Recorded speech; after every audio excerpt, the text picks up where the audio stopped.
Hello everyone. So today we will continue our discussion on retrieval-based language models. Right? Recall that in the last lecture we motivated retrieval-based LLMs by comparing closed book exams with open book exams. Right? So closed book exams are like the way language models currently typically answer. At the time of training, you show it all the information, that is like preparing for the exam. But during the exam, you're not allowed to access that information. You have to answer from your own memory, right? So these language models mostly answer from their own parameters. That's why I'm calling it parametric LLMs, right? Whatever is the query, they have to answer from the knowledge that is stored in the parameters and generate the answer. This is similar to closed book exam. Now compare it with open book exam, where at the time of exam itself, you can access the book, right? You have access to the information. Now how can you use that information, right? So this is what we are calling retrieval based language models, right? And we looked at three ways of using this information. First is output interpolation, where you look at the question, solve the question, get the answer, and now go back and read the book to verify. Search it in the book and then verify. So that is output interpolation. Then we looked at intermediate fusion, which is that you start solving the question and then now you are not sure, so you go back to the book, read, and then come back and solve the question, right? So that we are calling intermediate fusion. And then the most popular approach is input augmentation, where when you read the book, when you read the question, you go back to the book, search for the relevant information, right? Extract all of that information, and now start solving it after that. So basically, in terms of language model, you will first search for the information and then pass that searched information along with the question to the language model, and then it will answer, right? But in all of these questions, in all of these paradigms, the common question is how to read from the book, right? Because the knowledge corpus is going to be huge, right? And during the exam, you would not have time to go through it again, all of it, right? So you need some faster ways of searching the book, and that is precisely what we covered in the last lecture. We looked at retrieval methods, right? And today we will focus on how to use the information that you have searched in the book, right? So let us start with our discussion on the first way, which is output interpolation. So what happens here is that, let's say the question is Obama's birthplace is, and you have to fill in the blanks, right? So this is a language model, right? In the language model, the task is to predict the next token, right? So this is the prefix that you have, this is the context that you have, right? And you have to fill in the next, predict the next token, right? So you solve the question yourself first, you pass it through the language model, you get a distribution over the possible answers, right? Now imagine that this was the information which was present in the book somewhere. What you have done is that you have already indexed it, right? And what is it that you are indexing? You are indexing all possible subsequences, right? So if the sentence is Obama was born in Hawaii and graduated, so I'm focusing on this part, Obama was born in Hawaii and graduated from, right? So you will create how many keys you will enter? As many number of tokens as there are in the corpus, right? So Obama is a key, and the following word there is was here, right? So this becomes an entry in the knowledge, in the index essentially, right? And then Obama was is again an entry key, and the corresponding value is senator, right? And so on and so forth. So Obama was born in, this is a key, and the corresponding information, the value is Hawaii, right? So this is how you parse the information. Size of this corpus is going to be the size of the entire corpus, the size of the entire knowledge base that you have, right? Now when you are presented with the question or the input context, Obama's birthplace is, you search for this in the index, right? You get the you restrict yourself to top k, right? So when you are searching, you will find some cosine similarity or distance from each of the keys, right? So let's say these are the distances for each of the keys here that are indexed, right? So for Obama was senator for, key has a distance of 4, and Obama was born in has a distance of 5, right? So when you get the distances, you focus on only nearest k, because you can't take a softmax or you can't compute it over the entire corpus, which could run in billions, right? So you focus on top k only, and then you convert these distances into, you normalize it to get a probability distribution. Now, because a token can be repeated, right? Hawaii can come multiple times in the corpus, so you aggregate that, right? So you get a distribution over the next token from the knowledge base, right? From the index, correct? So this is the probability distribution of the next token that you get from the parametric, from the language model itself, and this is the distribution that you obtain from the index, right? From the retriever. And now what you have to do is that you have to combine these two distributions, right? So how do you do that? You simply take a linear interpolation or convex sum, where lambda is a hyperparameter essentially, right? So what we are doing here is that when we are parsing the corpus, we are indexing all possible subsequences, prefixes, right? And then we are storing the next token as a target. When we get a sentence, right, whenever we get a context, we search for that context in the corpus, in the index, and get a distribution over the next possible next tokens, right? And then we combine that distribution, that non-parametric distribution here, with the distribution that you get from the parametric language model, which is this, right? Now let's look at the computational cost here, right? So you have to create the corpus once, you have to create the index once, right? So that will require a single forward pass over the data, one forward pass, which is roughly fraction of the cost of training for one epoch. Then you build the cache using some some index. Let's say here they're using FIS. It took roughly 2 hours on a single CPU for Wiki 103 million, right? And then because this is a language modeling task, they just have to run inference on the validation data or the test data once, right? So it contained 250 tokens and it roughly took 25 minutes, right? So the advantage here is that we are able to use the language model as it is. We can have any pre-trained language model and combine it with the corpus, right? With the external knowledge, right? So in this graph, what we see is so on the x-axis we have the size of the corpus external knowledge that we are using, and on the y-axis we have perplexity. So lower the better, right? This is the perplexity of the no retrieval-LM, the language model that you have, which is trained on 103 million wiki text corpus, right? And then you train another language model on a bigger data, right, which has 30x larger data size, right, which you are using as the corpus, and this is the perplexity that you get using that, right? The blue curve is the Knn-lm. Here the language model is the smaller one, right, which is same as this.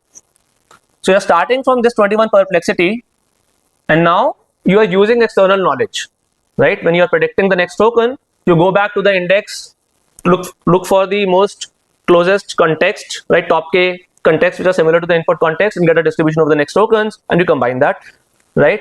So here you can see that if you use the entire 3 billion corpus, your perplexity is much better than training a language model on the entire 3 billion data, right?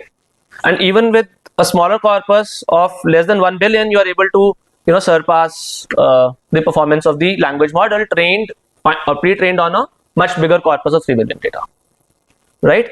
And right, so and here you have the performance with respect to the number of contexts that you retrieve from the corpus. If you keep on increasing that, your performance keeps on increasing, right?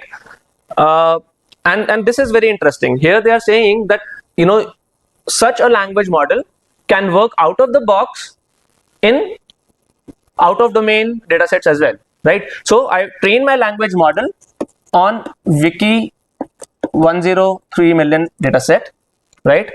This is used for training. Now for testing, I'm testing it on books data, right? So this red curve is the language model which is trained on the books data and using the knowledge, the indexed knowledge of the books data itself, right? So this red curve is trained on books, and external knowledge is also from books dataset, right? And this blue is trained on wiki, right? Language model trained on wiki, but when we are creating the index, right, external knowledge is that of books, right? Now this is the lambda parameter. Lambda is the amount of weight that you give to the external knowledge, right? So look at this curve, blue curve, because it is trained on the on wiki data set, right? You have a higher value of lambda because it wants to now rely more on the parametric, non-parametric knowledge, right? It is relying more on the external source, whereas when you have the language model which is trained on the books data itself, then the value of lambda that is optimal is less, right? It's roughly around 0.25. So because the language model itself has the knowledge about that data set, and therefore it need not rely more on the external knowledge, right? But still that helps, right? Even if it is trained on in domain, having that knowledge from the external source helps, because perplexity is reducing from here to here, right? Okay, so now we looked at this as a language modeling task, right, where the task is to predict the next token, right? And in the language modeling task, an input is a subsequence or the context, and the output is the next word, right? And essentially what we indexed, right, the external knowledge, we indexed it in the form of input output tokens. We indexed all possible subsequences and the corresponding next tokens, right? This is what our index contained. So essentially what we have indexed here is whatever question that we are getting at the test time. In this case, at the test time, we are just predicting the next token. So input at the time of testing is a subsequence or a partial sentence, and output is the next token. And this is precisely what we have indexed as well, right? So we search for the most similar input in the corpus, right, and use its corresponding output. But then if you have to fine tune such a model for a downstream task, how would you do that?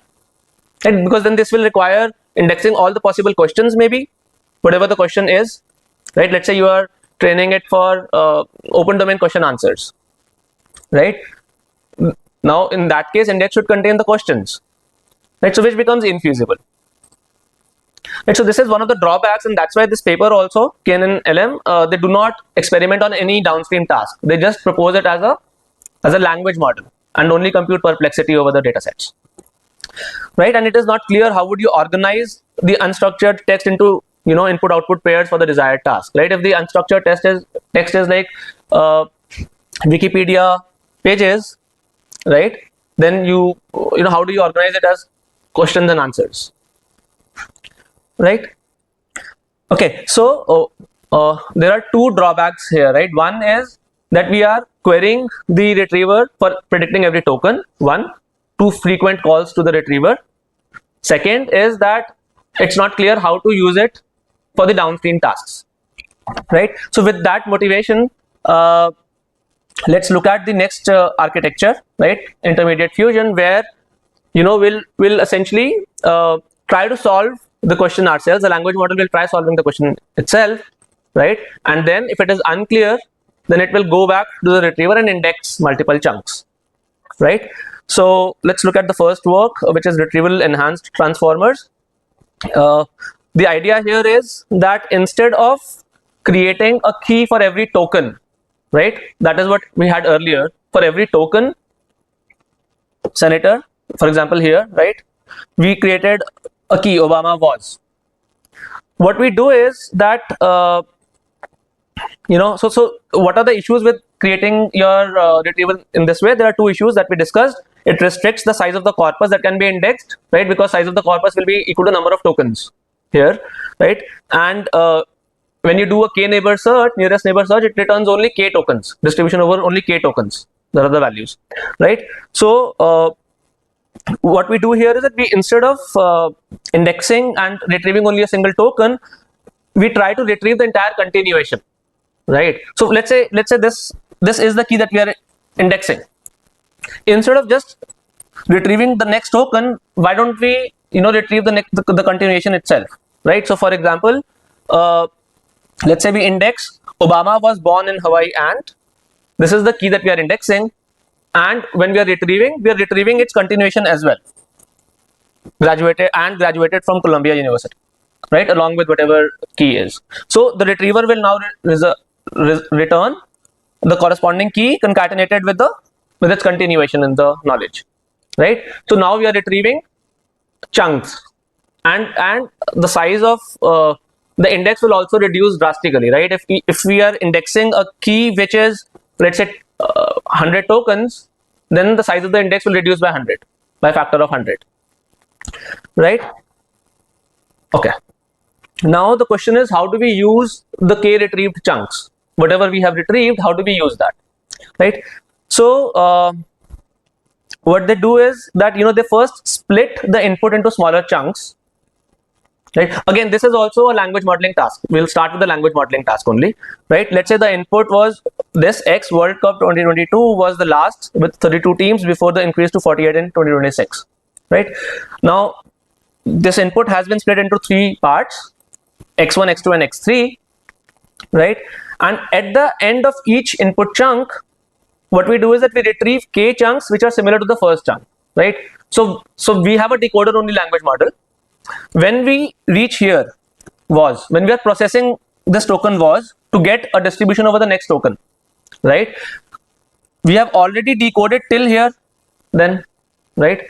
What we can do is that we can use this X1 to retrieve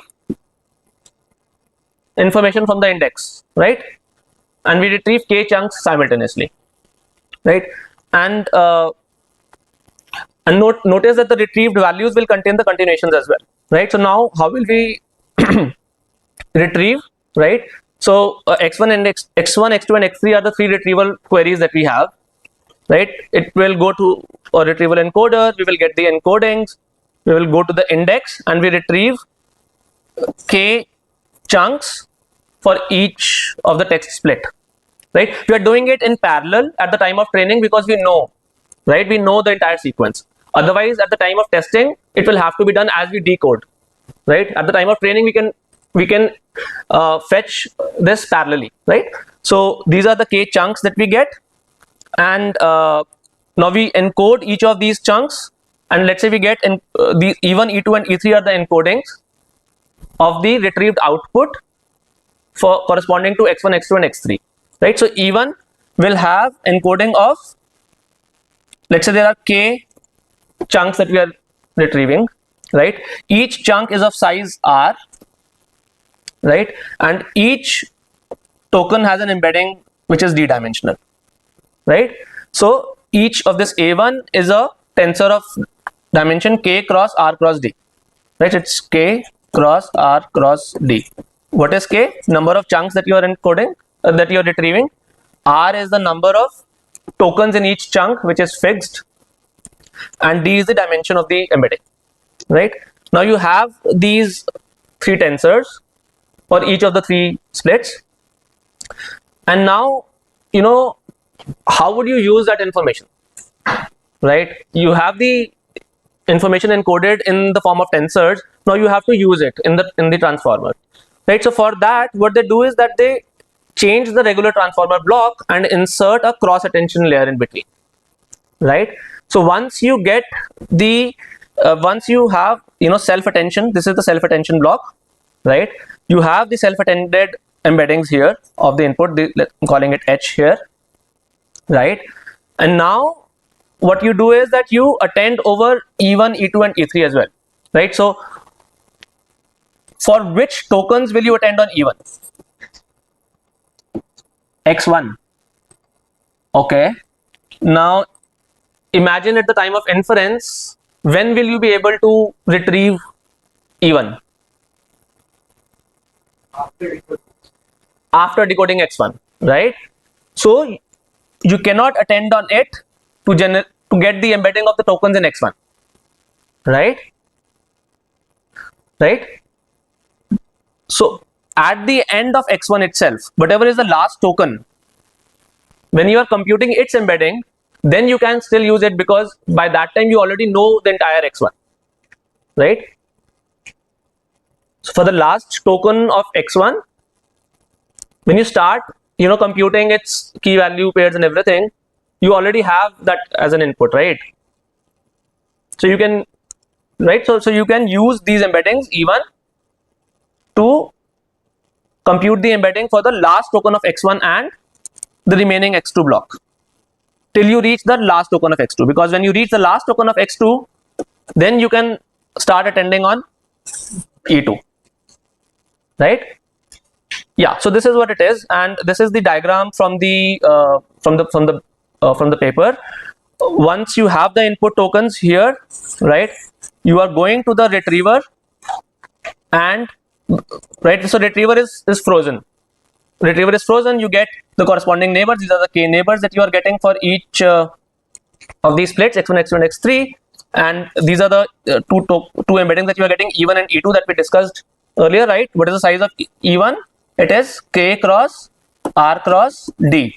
K is the number of neighborhoods, which is 2 here, and r here is 5, right? You have 5 tokens in the context, and d would be the dimension which they have not shown here, right? So this would be the d. Yeah, and this is learnable. What is this transformer encoder? When you get, so these are sentences, right? These are English sentences that you get from the retriever, and then you encode them through a transformer encoder to get their embeddings, right? And notice that when you are getting the embedding of the external knowledge, you are also conditioning on the self-attended embeddings of the input, right? Because this is the self-attention layer, and you have the output embeddings here, right? You can attend on these as well. Okay, and this is the cross attention block, right? And let's quickly look at how this chunked cross attention looks like, right? So for the last token of the first block and for the remaining token of x2, right, we will attend on e1 and we get its embeddings, and similarly for the last token of h2 till and x3, right, till last token, we get we attend on e2, right, and get its embedding. We concatenate them, and then we get the final embedding, right? So this is this again was a language modeling task, right? And so therefore they are computing perplexity to measure it, and the whole idea here was, what are the things that we improved here? Because we were indexing chunks, right? The size of the index, we were able to reduce it by a factor of 100, if 100 is the size of each chunk, right? So we are able to index more. So they were able to index, let's say, about 1.7 billion or 1.7 trillion tokens they were able to index. So this is the size, and if you are able to index that much, that reduces the perplexity drastically, right? So this is what we saw earlier, Knn-lm in the case of output interpolation, and perplexity reduces from 16 to 4, right? Okay, now the question is, how would you fine tune it for the downstream task? This was also one of the drawbacks of Knn-lm, that we were not able to fine tune it for the downstream task because the index contained essentially questions, right? So what they do here is that whatever the task is, they fine tune it on question answering task, right? They pad the input. So this is the format that they use for the input: question colon question and answer colon, and this is what they are expecting the language model to generate, right? So they pad it so that this last token in the input coincides with whatever chunk size that they are taking, let's say 64 in that case, right? So the size of x1, x2 and x3, fixed size, right? And now then they are retrieving information using this input, and then they are generating after that. Okay, right, so these are the results that we get. Now notice here that its performance is comparable to the remaining methods, the methods that were there at that time, except for another approach, which is FID, right? Okay, and they also observed that if they increase the number of retrieved passages beyond 20, that did not help them. right? Whereas other methods noticed that the performance kept on increasing as you increase the number of retrieved passages, right? Okay, so now here the question is, how frequently are you calling the retriever, right? They are calling the retriever at a fixed frequency after every L tokens, but is that optimal, right? And this work was very important because it kind of sparked a new direction of research, which is essentially calling retriever on demand in some sense, right?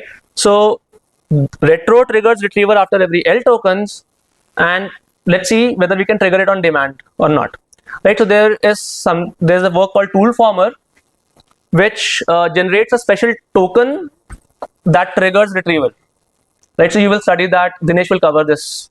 And then there is another work which calls the language model when it is uncertain about the predictions, right? So yeah, so this is toolformer. What they are doing is that so the language model will generate this, right? And this question will go to now the retriever, and you will retrieve information and fill it in here, right? Now they can also invoke not just some external knowledge but some external tools as well. That's where the name toolformer. They can invoke, let's say, calculators, right? So they train the model to generate special tokens that will trigger, accessing some external tool, right? And then this is another work, active retrieval augmented generation. The idea here is that you first retrieve something with the question. dx is the first set of retrieval result with the question. You generate a response, and if you are confident about your response, then you accept it, right? How would you compute whether you are confident about the response or not? Yeah, probability, right? You can use that. Now when you generate the second sentence, you are not confident about it, therefore you go back to the retriever, fetch information, this d2, and then generate again, and then you accept this, and so on and so forth, right? And there is a very recent work which came only last month, which is retriever interleaved generation. The idea is very much similar to toolformer, right? And so what they are doing is that they create a public open source knowledge graph, which they are calling data commons, right? And they're training the language model to generate queries which can be answered using that knowledge graph, right? So the major innovation or the major contribution here is creation of that data commons, which is publicly available, huge knowledge graph which contains a lot of publicly available data, right? Statistics from various sources, right? And currently it includes more than 250 billion data points. So now this brings us to the most popular method that we have for using the external knowledge, which is RAG, retrieval augmented generation. And so the idea here is that you call the retriever only once. You have the input, you call the retriever, and then you use that information, right? So so this is how a RAG architecture overall looks like, that you first index all the documents that you have.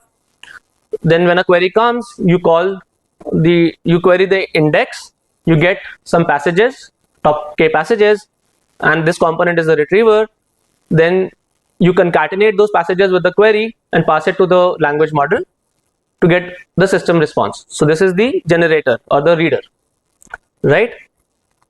Now the good thing about here is that you can use any off-the-shelf retriever, right? Or you can use even Google search to get relevant information, and you can use any off-the-shelf language model as a generator, because most of these language models these days are fine-tuned for reading comprehension tasks, at least, right? They know how to answer from a given context, right? So that is the advantage, and there are many tools which are available which using which you can create this entire pipeline, like LangChain and Llama Index. These are the two most popular tools, right? So the two papers that we will cover in this are the seminal works ReLLm and RAG. Their beauty is that they create an end-to-end architecture where they are fine-tuning both the retriever and the generator, right? So this is essentially they are creating a specialized model or an architecture or a pipeline where both retriever and the generator will be fine-tuned, right? So what are the components that we need to train in the retriever? Let me repeat my question. My question is that there are two parts in it. One is retriever and the other is generator, right? Generator is the any LLM, right? Now I'm saying that these two works jointly train the retriever and the generator, right?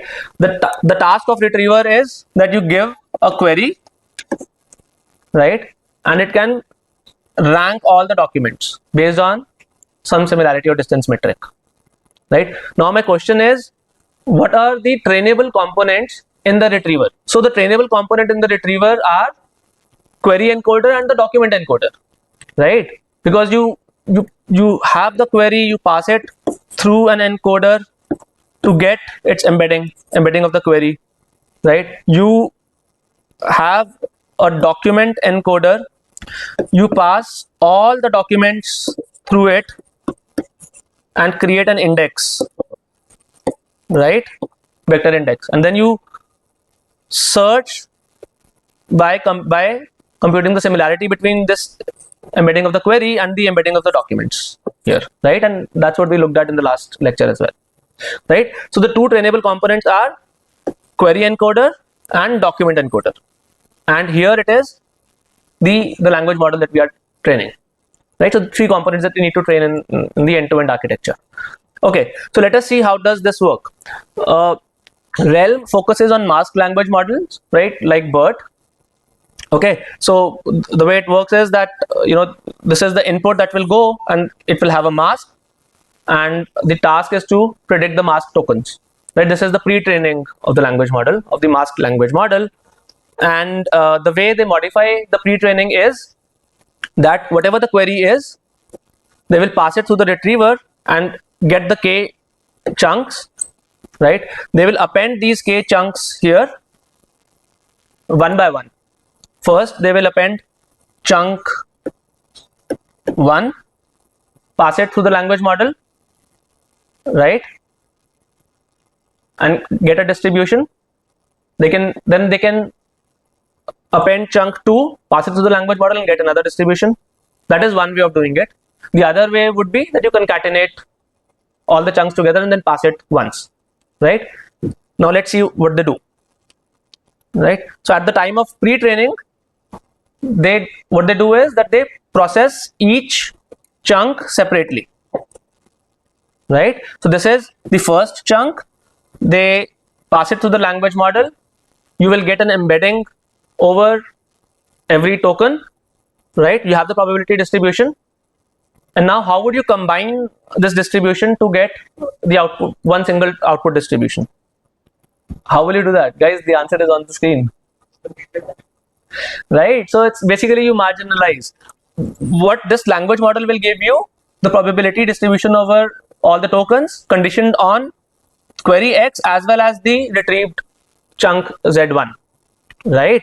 So what essentially, I mean, you want probability of Y given X, right? And these are the different paths through which you can generate Y given X, right? You select Z1 and then you generate Y given X and Z1. So probability of Y is probability of this path plus probability of this path plus probability of this path, and so on and so forth, right? And what is the probability of each path? This is the probability of this edge is probability of selecting Z1 given X, and this is probability of generating Y given X and Z1, right? So this is what we have written here, right? And now we have to maximize this. Okay, now how will you maximize this? What are the issues that you see here? And where are the parameters or the trainable component, different trainable components coming into picture? Let's say theta are the weights for the language model, right, generator. For this language model, let's say it's parameterized by theta, and let's say the retriever is parameterized by eta, right? In this expression, where would theta and eta come? So this is the retriever part, and therefore eta will come here, right? So eta will come here, and this distribution is parameterized by theta, right? Now you can in an ideal world, you have an equation, right, which depends on both eta and theta, and you can maximize that jointly. Right, so now what are the issues here? What do you see? What are the issues, that practical issues that you see here? Corresponding document, good. They also have a phi document, which is a null document. They always include that. So if I have to write this probability of y given x, I have to sum it over all the documents, and the size of the index is gonna be in billions. Can we do that? We can't, right? So what we assume is that whatever top k documents that we get from the retriever, only for that this probability is going to be non-zero. For everything else, p of z given x is going to be 0. So this sum essentially, right, here essentially we sum over top k, right, instead of summing over the entire corpus. Okay, now this we covered. What are the trainable components? For the retriever, you have document encoder, query encoder, and for the reader, you have the language model. And this is what you have to maximize. Notice that here we have z from top k, p eta of z given x. How would you compute this? Let's say you have eta q and eta d are the parameters of the query and the document encoder, and you have the encoder function which takes x as input and gives you the embedding of x, right? And then you have an encoder e which is parameterized with eta d that takes z as input and gives you embedding of z, right? And this probability eta z given x is proportional to cosine similarity or whatever, some similarity or distance, whatever you want to use, right? Similarity or distance between ex and ez, right? Okay, but then this is again proportional to unnormalized. You will have to normalize it. Okay, and this probability is simple, right? I mean, you pass it through the language model, and then you have the embedding of every token, and you use the embedding of the token mask to get this probability. Okay, so this gives us p eta, the retriever gives us p eta z given x, we saw how, and this gives us the probability of the mask token y, and yeah, so this is what we covered. This is the embedding of z, this is the embedding of the query, their dot product and then exponential, just like we do in softmax, right? And okay, so now notice that here we are training both retriever and the generator or the language model, right? So what will happen in the beginning? Let's say all the parameters are randomly initialized. Retriever is expected to give you just junk, right? And now what will the language model learn? Will it learn to rely on that information, right? So it will learn to ignore that completely, right? So this problem always occurs whenever you are doing joint training, right? And this is called cold start problem. And the idea and the way you solve it is that you pre-train both the language model as well as the retriever separately, right? Once you see that they have reached at a good certain stage, then you start the joint training, right? So this is the idea. So you have to do the warm starting. Okay, now what are the approximations that we are making here, right? So because once you do a back propagation once you back propagate, right, over this, now what all would have changed, right? Eta query and eta d both would have changed, but eta d was used to create the index. Now are you gonna re-index again, right? So you can't do that. So you will have to update the index at certain frequency, right? So they update the index every t steps, right? So they freeze eta d, have the index only. But notice that even if the index is frozen, your eta q is still getting updated, right? Eta D is not getting updated, but eta Q is still getting updated, right? You're not changing the index, but you are still changing the transformer for encoding the query. Okay, and then how will you use it for the fine tuning task, right? So when you're fine tuning in mask language model, what you had, the language model was giving you probability of each mask, right? This was easy, but now you have a question and you now have an answer. You have x comma y pairs, right? So what they do is that, so for example, this is the example where this is the retrieved information and this is the question, right? And the answer is 60 degrees, right? Internal angle of the equilateral triangle. This is what you are expected to generate, right? So what it assumes is that this is an assumption that this model is making, that the answer is one of the spans of the document. So 60 degrees is a span, right? Right? So at the time of training, they find all the spans which matches exactly with the answer 60 degrees, right? So this is the span that they find, right? And they will try to maximize the probability of this span. And how are they doing it? So, well, this entire sequence Z and question is passed through a language model, and you have an embedding over all the tokens here, right? So you take the, let's say this is 60 and this is degrees. This is the starting embedding of the starting token, and this is the embedding of the ending token, right?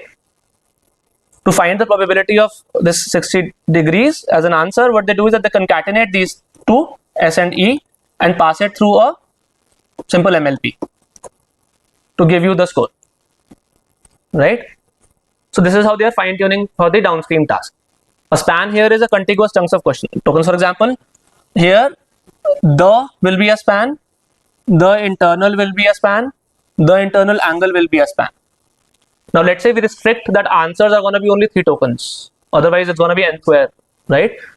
Then internal will be a span, internal angle will also be a span, and then internal angle of is also a span, right? And how are you computing the probability of a span? For example, if you have to compute the probability of equilateral, this span only, you will take the embedding of this equilateral. This is the start embedding as well, and this is the end embedding as well, right? You concatenate them and pass it through the MLP. This will give you a score,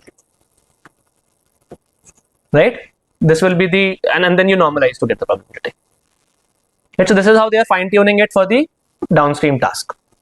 Okay, so this we have already discussed. Cold start problem, that you solve it by pre-training, and to pre-train the retriever embeddings, they use something called inverse closed task. So the idea in inverse closed task is that you use, for example, this is the sentence, right? This is the sentence. You take a random sentence in between, right here. This acts as the query, right? And its context, remaining part of it, acts as the document, and you try to increase their similarity, right? So the document will not contain this, right? This is part of the query only. Document will not contain this. The remaining part is the document. So this is how this is an unsupervised way, right, of training the retriever. So this is how they warm start the retriever. Okay, so right, so these are the results on various open domain question answers, right? So they get exact match of 40% on NQ, and compare it with Orca. The difference between Orca and their method is that Orca does not have any pre-training step as such for the language model with the retriever. They're pre-training it separately, and then they're kind of jointly training, right? So this is a direct comparison where they're freezing whatever retriever that they get using the closed task, and they're not fine-tuning it later. Whereas this paper, right, REL, they are fine-tuning the retriever as well later on, well, when they're jointly training, right? So this is a direct comparison, and yeah, so Orca is REL minus joint pre-training with the retriever. Okay. Now, we saw that we have to update the index often, right? So they have some ablations where they show that if you update the index often, then your performance is much better. So this is the performance that you get 10 points down if you are updating, 30x slower, at a 30x slower frequency. Okay, so now let's move. So the issue here, so this was a very good work because it introduced the concept of joint training, but it was working with masked language models mostly, right? So it was restrictive in the sense it cannot, it's not a generative decoder only model, right? So RAG, which also came simultaneously at the same time, except that this focused on the generation tasks, right? So because it is focusing on generation tasks, it can work on any problem as it is, as such, right? So for example, I mean, if this is question answering question, define middle ear, and then you can encode the query and do maximum inner product search through the index, get the retrieved documents, right, Z1 to Z4 for example, and then pass the retrieved documents through the generator, right? And then it essentially, now this is a decoder that we have. It's a decoder only model, right? So let us see how does the joint training equation for RAG looks like. Okay, so this equation is exactly same as what we saw earlier, right? So this is P eta Z given X, the probability of retrieving Z given X, the query X, and this is the probability of generating the output Y given the retrieved document and X, right? So now the question is, how do you compute this P theta of Y given X and Z, right? So this, in a decoder only model, this factorizes, right? I mean, this is a normal standard factorization, right? So you find the probability of the entire sequence at once, okay, and then you multiply it with the probability of retrieving the document. So you are essentially generating the entire sequence, the entire output sequence, using that document Z1, right? And then using the document Z2, you again compute the probability of generating the entire sequence Y given Z2, right? And then you take then you marginalize over Z here, right? So can we do something else here? So this is basically RAG sequence model, okay, where given a document, you compute the probability of the entire sequence at once and then multiply it with the probability of retrieving the document.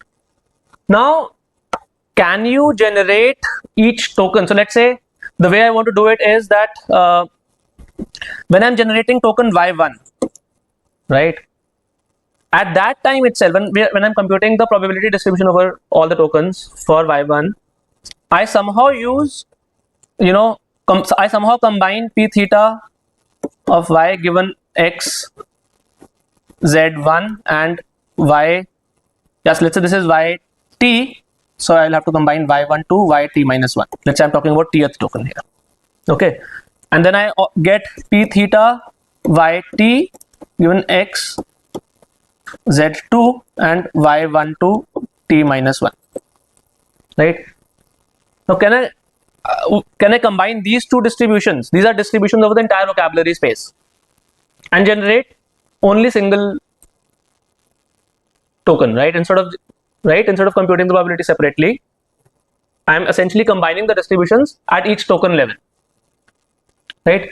So at the time of inference, I'll generate one token only, and then when I'm going to the next token, I will condition it on all the documents Z1, Z2 and Zn, and then combine the distributions there, and then I will proceed, right?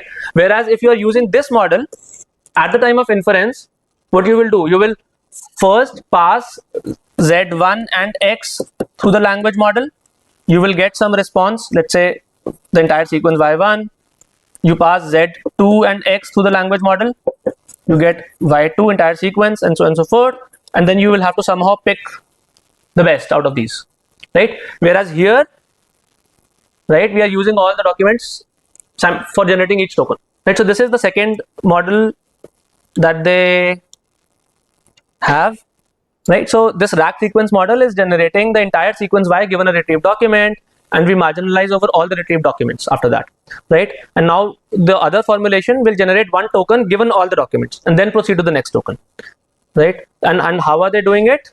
You have y1 to yi minus 1, right?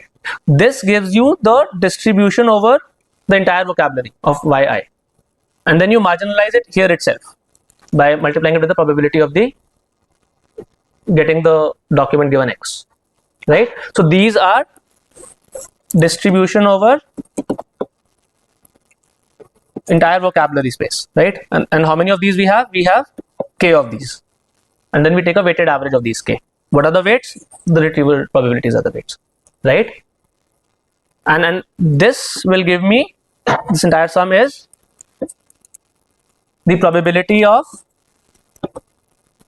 generating yi given x and all the z's, z1 to zk, right? And y1 to yi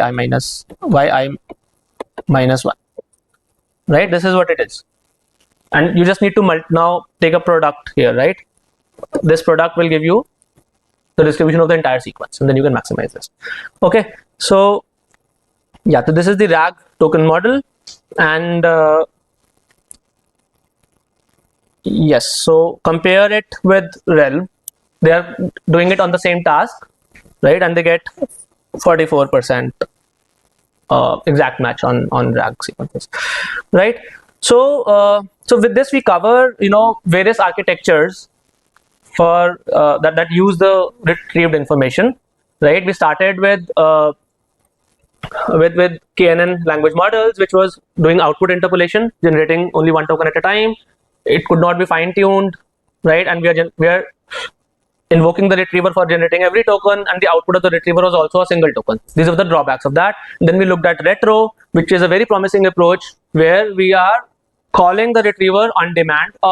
In retro, we call it every L sequences after every L tokens, but you know, we can extend it to calling it on demand. And then we very quickly looked at 3 works which are calling it on demand, including retriever interleaved generation, right, which is quite latest, which uses data commons knowledge graph, right? And then we looked at the most common and the most popular approach of creating a retrieval augmented generation, right? Retrieval augmented language model, which is LLM and RAG. The advantage here and the was that, you know, these were the seminal work first of all, and then they trained or fine-tuned the model, the retriever as well as the generator end to end, right? So it was essentially retriever aware generation that we are doing in some sense, right? So now notice that at what point are you using it is one dimension that we covered: output interpolation, intermediate fusion, or at the time of input when you are invoking the retriever. What are you invoking is another dimension. Are you invoking tokens? Are you invoking chunks?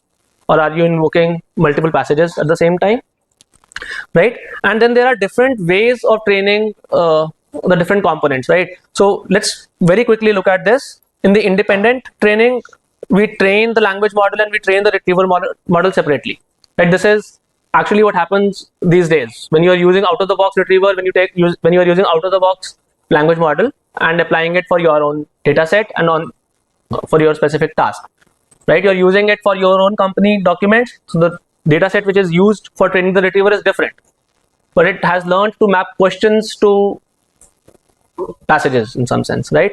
And then if you're using any llama model or any GPT model, then that model is also not trained considering retriever into account, right? So this is independent training.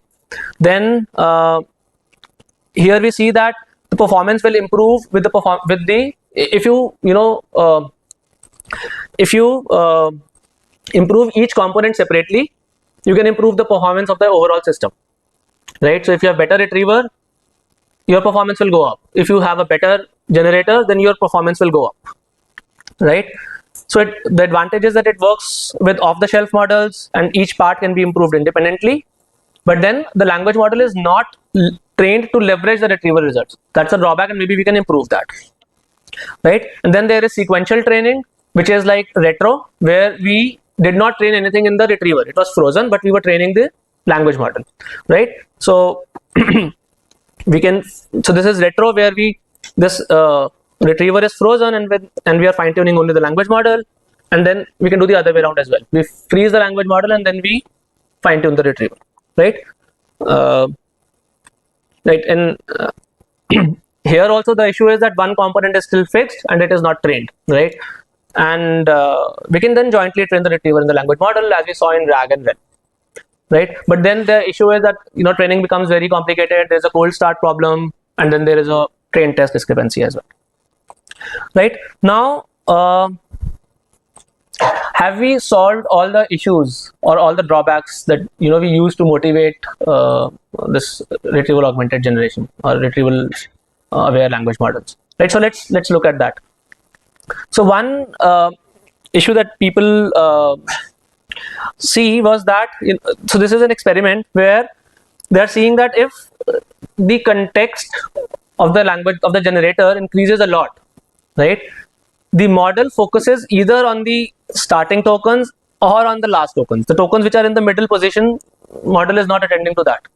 So if you retrieve more information and, you know, put it there, then the order also matters, and then most of the information which is in the middle, the generator may not be, you know, giving any, may not be attending to those, right? So this is one issue which kind of which is a big issue when you have to use RAG, right? Because your retrieved information could be huge. And then there is no guarantee that the models will not hallucinate, right? They can still hallucinate, right? And then another approach there could be that, you know, can we somehow quantify the hallucination in a post facto manner? Let's say we use a RAG setup, we generate the answer, but then we use another model or another method to quantify whether the answer is faithful to the retrieved passages or not, right? So I mean, this is an active line of research, you know, which focuses on quantifying the hallucination, and using that you can maybe create a pipeline where if the language model generates something and it is not faithful, you can revert back to the user saying that I don't know, which is much safer. Yeah, this is shameless advertisement.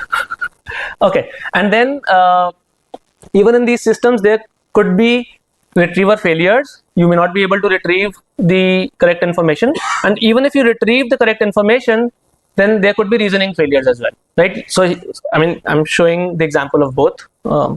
You can go through it. And then there are works recently which are trying to adapt these language models to domain corpus, right? So what they are saying is that you fine tune the language model based on the retrieved passages, right? So basically you're trying to infuse the knowledge as well in the parameters of the language model itself, right? But then the disadvantage here is that your language model cannot be, may lose its generic capabilities, and it may start focusing on the on this specific task of answering from a particular domain, right?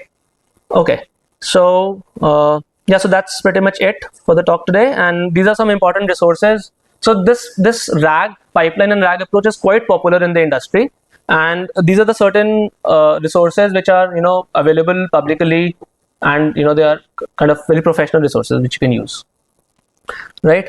And in the end, so I would just like to give credit to to these two people, Graham Lubitz. I used its lecture slides to prepare a slide, and then there was an ACL tutorial as well which I've used heavily.